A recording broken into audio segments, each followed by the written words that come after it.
পুজোর দিন খুব ভোরবেলা থেকে আমার কন্যা পুজোর গোছগাছ শুরু করে দিয়েছে দেখো। যেহেতু নিপা ভাইরাসের আধিক্য তাই জন্যে খুব একটা ফল এবার আমরা কিনিনি।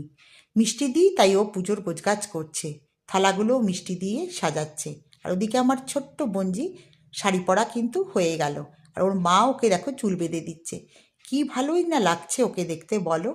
ওইদিকে দেখো পুজোর গোছগাছও প্রায় কমপ্লিট। ফল কাটা হয়ে গেছে, মিষ্টি সাজানো হয়ে গেছে, পুষ্পপত্র সাজানো প্রায় কমপ্লিট। আর এবার আমার কন্যা কিন্তু একা হাতে খুব পরিপাটিভাবে পুজোর গোছগাছ করেছে। দেখেছো, থালাগুলো ও ঠাকুরের সামনে এনে রেখে দিয়েছে। আর এই আলপনাটা করেছে আমার বোন। আর এই দেখো আমাদের বাড়ির সরস্বতী প্রতিমা। তোমাদের যদি আমাদের বাড়ির সরস্বতী প্রতিমা ভালো লাগে তাহলে অবশ্যই কমেন্টে জানিও। আর এই পুজোর ডেকোরেশনও তোমাদের খুব ভালো লাগলে সেটা অবশ্যই কিন্তু আমাকে কমেন্টে জানিও। আর এই দেখো আমাদের হাউস হেল্প লক্ষ্মীদি আজ অনেক ভোরে চলে এসছে পুজোয় যোগদান করার জন্যে। আর আমার বাড়ির দুই কন্যা, একজন পরেছে হলুদ শাড়ি, একজন পরেছে লাল শাড়ি। এই দেখো কি সুন্দর গলা জড়াজড়ি করে হেঁটে আসছে। যেমন ওদের ভাব তেমন ওদের ঝগড়া। আর দেখেছো কি সুন্দর পোজ দিচ্ছে ফটোর জন্যে। সরস্বতী পুজোর সকালে কী যে ভালো লাগে এদের এই শাড়ি পরে বাচ্চা বাচ্চা মেয়েদের হাঁটাচলা, আমার তো দারুণ ভালো লাগে। আর এই দেখো পুরোহিত মশাই কিন্তু চলে এসছেন, উনি কিন্তু ঠিক সময় চলে এসছেন। আর আমাদের বাড়ির পুজোও এবার শুরু হয়ে গেল, আমরাও সব ব্যস্ত হয়ে গেলাম পুজোর কাজে।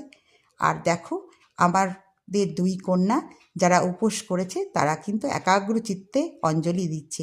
বাগদেবীর আরাধনা বলে কথা, যার আরাধনা না করলে আমরা কখনোই সাফল্যের শিখরে পৌঁছতে পারবো না বলে আমি মনে করি।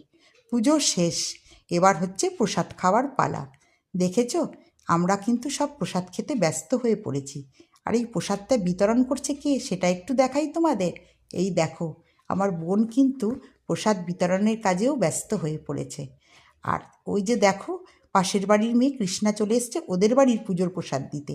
কি লম্বা চুল ওর, কি সুন্দর পুতুলের মতো লাগছে না ওকে। আর আজকে দুপুরের লাঞ্চে ছিল বাসন্তী পোলাও আর আলুর দম, আর বোন করেছিল চিকেন কষা আর চাটনি। সবাই কি আনন্দ করে খাচ্ছে দেখো। ভিডিওটা তাহলে এখনকার মতো শেষ করছি। তোমাদের ভিডিওটা ভালো লাগলে অবশ্যই ফলো করে দিও আর লাইক করে দিও।